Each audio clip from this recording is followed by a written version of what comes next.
All right, you're welcome back. You're still on to Editors Forum exclusive to Galaxy Television. I don't want to borrow the words of Dr. Diana. He called it a season theme now. We're looking at the actors here, and which of course is the NDDC chairman. We have Akpabio in the movie, let's call it like that. Yes. We have Joy Iniwe, of course, the former NDC boss. We know that she actually accused Akpabio of lots of misappropriation of public funds. And we saw in that clip that there was a bit of like a detention against her, but luckily she was released from that detention. And we know that finally she appeared before the panel via Zoom, and she gave them their own update, her own side of the story. Now, she explained that she only spent 8 billion naira throughout her tenure, which was from October 29, 2019 to February 17, 2020. Now, in another light to this, now still on the investigation of the panel there, the head of the Interim Management Committee, IMC, and Managing Director of the Niger Delta Development Commission, NDDC, Professor Dalu Kemeponde, has declared that Honorable Olubunmi Tunji-Ojo must recuse himself as the chair of the House of Representatives Committee on Niger Delta for them to make their presentation. He said, or rather he accused the man of having various interactions in many contracts of the NDC and therefore on the revenge mission with the investigation. Now, the House Committee met over the financial recklessness to the tune of over 81 billion naira of the Niger Delta Development Commission. And if we look at the Niger Delta area, we can really say that there's been no development in that area with so much natural resource. Now we're talking about gold mining there, and we can see. Let's hear from you, Emeka. I'm sorry for the communities where this gold mining is going to be done, because they are going to be devastated. Looking at what has happened in the Niger Delta, the world is talking about going away from extractive industries. Talking more about human capital, but we are still determined to go the way of extractive industries, destroying our environment and mortgaging mortgaging future generations. We're not even talking about the effect of extracting these natural resources. We're just celebrating that gold is so good. It is not that Nigeria has a problem with natural resources. We have a lot of natural resources, but the issue is about management. These things are not being managed. There are so many things we have in this country that are not being managed. Ajaokuta is dead. Itakpe is dead. All these places are places that can generate trillions of naira. Look at the Niger Delta Development Commission, said to have got 15 trillion naira since inception. Please, what will it take to fix the east-west road? What will it take to fix the various roads in the Niger Delta? But all we've heard is about, from all the actors, is about how money was spent on palliatives, all about themselves, which is the standard attribute of the typical Nigerian politician. It's all about himself or herself. It's all about them. It's nothing about the people. Some of these people, they collect money for contracts directly, and they put the money in their pocket. They don't implement those contracts. The examples are so many. And so you look at what has been happening.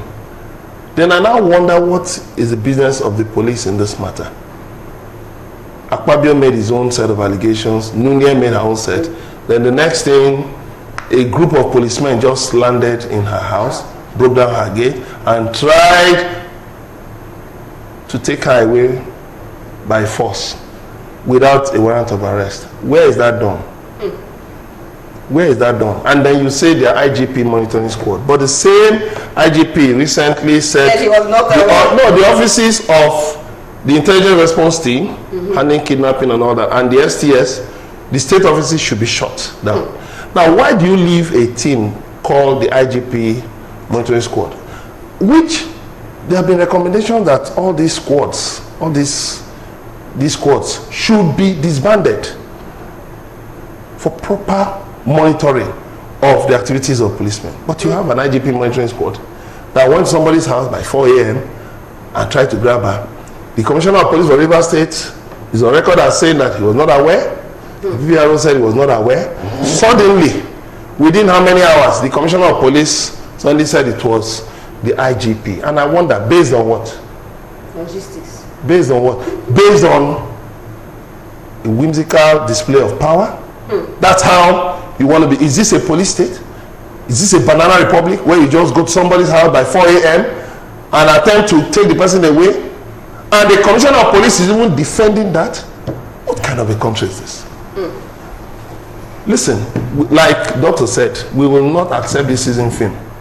Nigerians must demand a proper forensic audit of the Niger Delta Development Commission.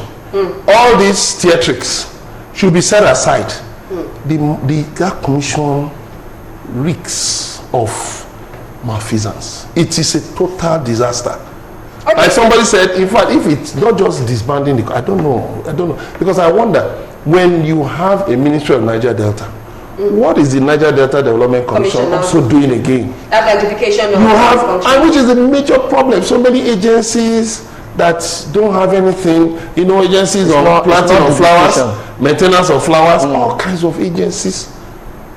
If it is the ministry that will run, I know the ministry will need agencies to do its work, fine. But the issue is this: we need a national debate now.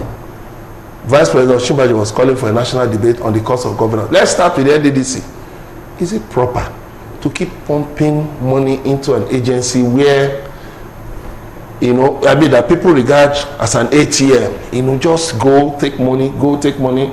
You give jobs to contractors, they don't carry them out, and they are paid. Then people are more interested in collecting money for palliatives. Whereas the Niger Delta people who actually need those palliatives desperately are left out. Now, talking about sundry items that were spent, some of the allegations there, we saw the items, according to allegation, the items he said included community relations, 1.3 billion naira, condolences, 122.9 million naira, consultancy, 83 million naira, COVID-19, 3.14 billion naira. We also have Lassa fever, 1.956 billion naira. Overseas travel, 85.6 million naira. We also have security for them, of course, because I don't think it's security for the nation. Security for them, that is 744 million naira that was spent, and staffing-related payments, 8.8 billion naira. This is, and total is coming to about 81.5 billion naira that they have been asked to. But Joy Dunia has said. Yes. She spent only 8 billion. She didn't spend 81 billion. So the rest, so if you minus in between Akpabio, like one of my former bosses would say, in between Akpabio and Nunia lies the truth. The truth is hidden somewhere between both of them. But for me, I think all the talk about their personal interactions and whatever, nobody is interested about who slapped who, about who touched who and who did that.